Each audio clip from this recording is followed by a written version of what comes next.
नमस्कार, मैं हूँ राजीव। इस बार दीपावली के अवसर पर कौन से शेयर आपको खास तौर पे चुनने चाहिए?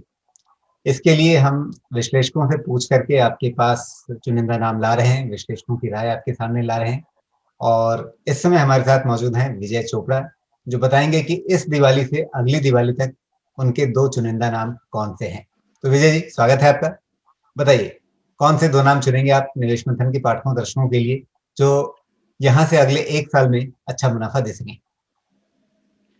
धन्यवाद राजीव जी। पहली बात बहुत-बहुत धन्यवाद आपने हमें यहाँ पे आमंत्रित किया और आपके सभी पाठकों को, दर्शकों को दीपावली की शुभकामनाएँ और मैं आशा करता हूँ कि जो इस साल में हमने जो झटके देखे वो शायद अगले साल हमें ना दिखें और एक अच्छा रिकवरी का साल हो और प्रॉस्पेरिटी का साल हो। सब लोग अच्छा मुनाफा कमाएँ बाज़ारों से। तो मेरी पहली चॉइस है टाटा कंज्यूमर जो कि मुझे बहुत अच्छा लगता है।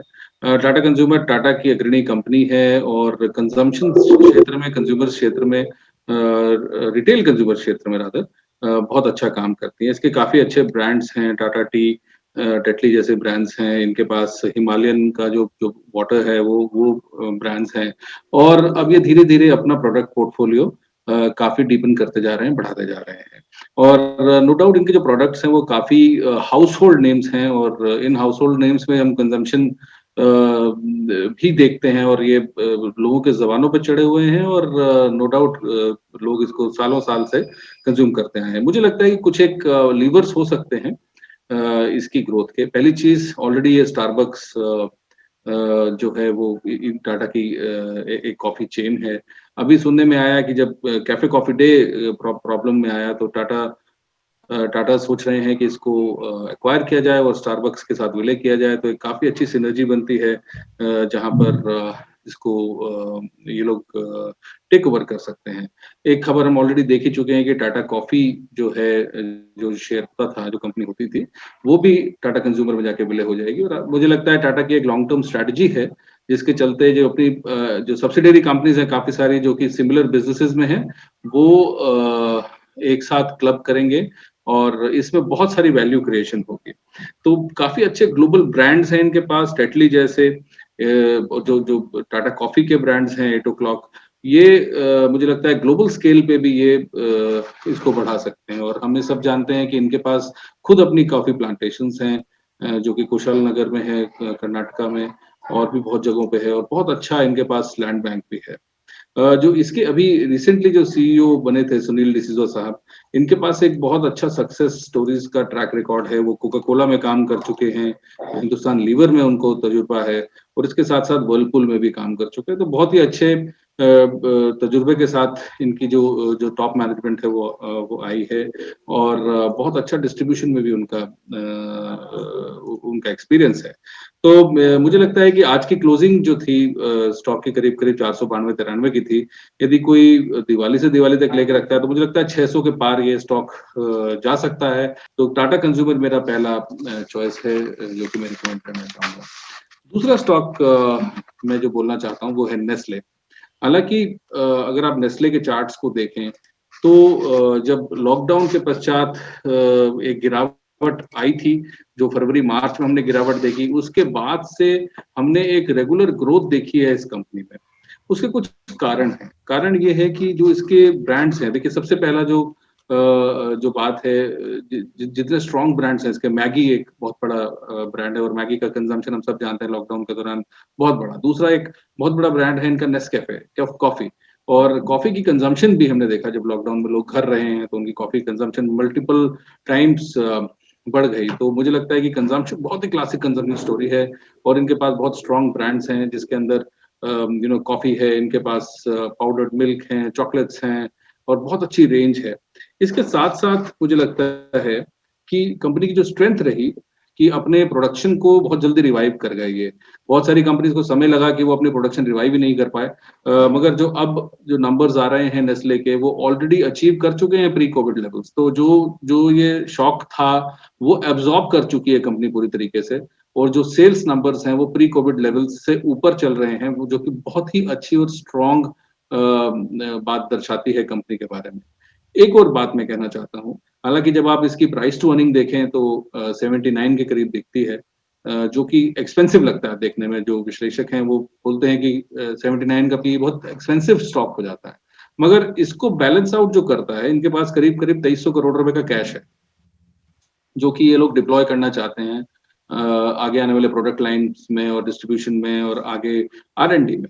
तो कोई भी कंपनी, और अगर हम किसी भी टॉप FMCG कंपनी को देखें, चाहे वो हिंदुस्तान लीवर हो, चाहे वो मैरिको हो, डाबर हो, सभी का जो प्राइस टू अर्निंग है वो बहुत हाई है, मगर उससे फर्क नहीं पड़ता क्योंकि इनके नंबर्स बहुत अच्छे हैं। दूसरा, कैश रिच कंपनीज हैं, डेट नहीं है। तो ये बहुत ही बड़ी बात होती है कि किसी कंपनी का इतने बड़े स्केल पे जब काम हो और उसके ऊपर कोई कर्जा ना हो।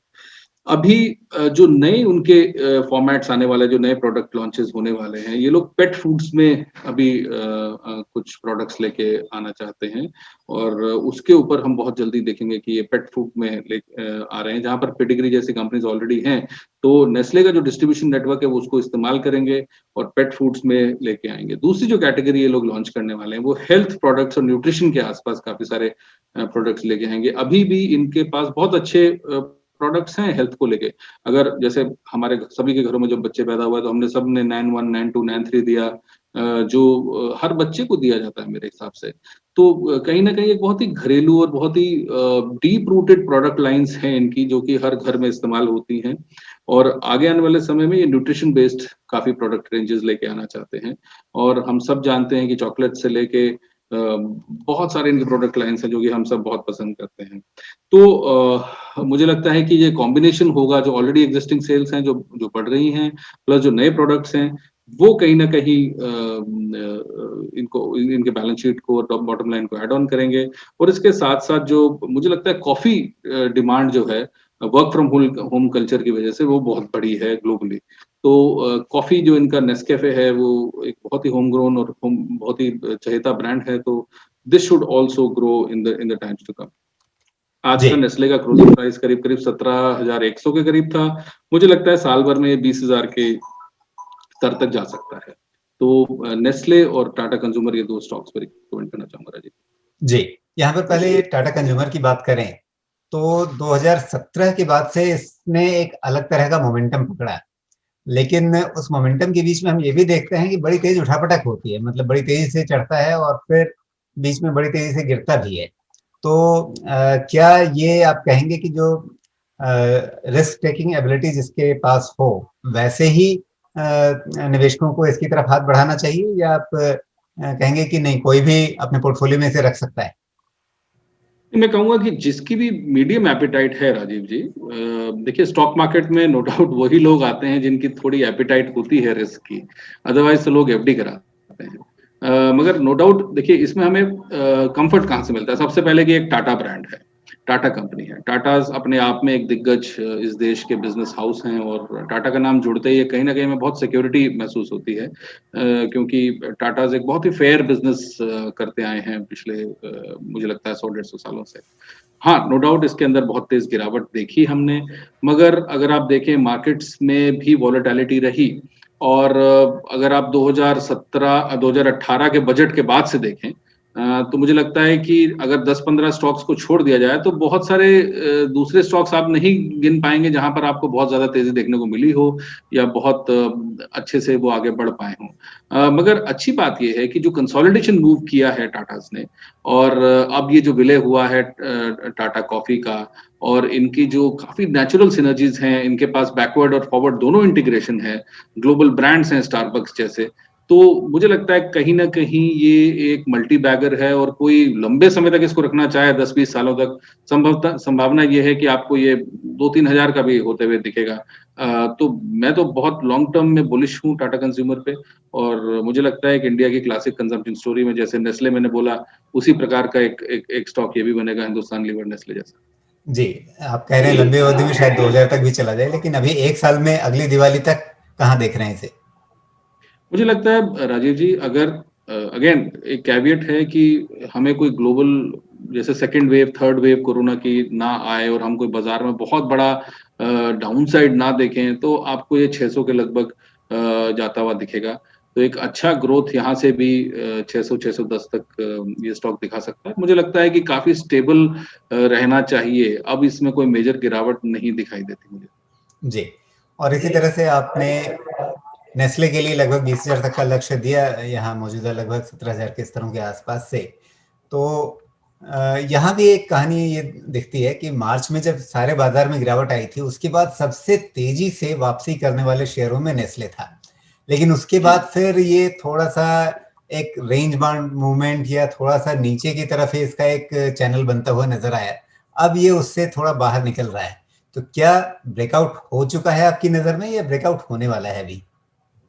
देखिए, टेक्निकली स्पीकिंग मुझे लगता है कि अभी ब्रेकआउट अभी नहीं हुआ है, होने वाला है। बहुत अच्छा कंसोलिडेशन, देखिए स्टॉक्स में जब तेजी होती है उसके बाद अगर वो कंसोलिडेट करते हैं तो मैं बहुत खुश होता हूँ, क्योंकि सडन स्पाइक्स और सडन गिरावट ये किसी भी स्टॉक के लिए अच्छी नहीं है। स्पाइक्स हुई बहुत अच्छी बात है, ये कंपनी की स्ट्रेंथ दर्शाता है, और हमने जो नंबर्स देखे, देखिए जो रिजल्ट्स आए राजीव जी, वो बहुत कंफर्टिंग है। तो मुझे लगता है कि अगर आप कंफर्ट ढूंढ रहे हो ऐसे टाइम पे जब पूरी दुनिया में हाहाकार है, पेंडेमिक है, और आज जैसे रिलायंस जैसा शेयर हमने देखा 8-9% गिरता हुआ, तो वहां पर कहीं ना कहीं निवेशकों के दिलों में बहुत डर सा बैठ जाता है कि हम कहाँ पैसा लगाएं, कहाँ पे हमारा पैसा सुरक्षित है और ग्रो भी करता है। अब ये सारी डिविडेंड यील्डिंग कंपनीज है, तो apart from the growth in the stock price, आपको स्टॉक प्राइस के अलावा डिविडेंड भी ये कंपनीज देती हैं, जो कि एक अच्छा खासा आपके खाते में आता है। तो मुझे अच्छी संभावना लगती है कि अगले साल तक ये 20,000 तक जाना चाहिए, और जो जो एड ऑन प्रोडक्ट लाइंस हैं वो इसको काफी मदद करेंगे इसकी टॉप लाइन और बॉटम लाइन बढ़ाने में, क्योंकि डिस्ट्रीब्यूशन चैनल तो इनके पास नो डाउट बेजोड़ है। जी, क्या आप इसे अपने लंबे अवधि के प्रोडक्ट पोर्टफोलियो में भी रखेंगे, शेयर पोर्टफोलियो में? बिल्कुल, इसमें कोई भी डर नहीं है। देखिए राजीव जी, मैं एक बात कहता हूँ अंग्रेजी में कि good stocks are like tennis balls and bad stocks are like eggs. अगर बाजार में गिरावट भी आती है, क्रैश भी आता है, तो जो खराब स्टॉक्स हैं वो अंडों की तरह फूट जाते हैं, ऊपर नहीं होते।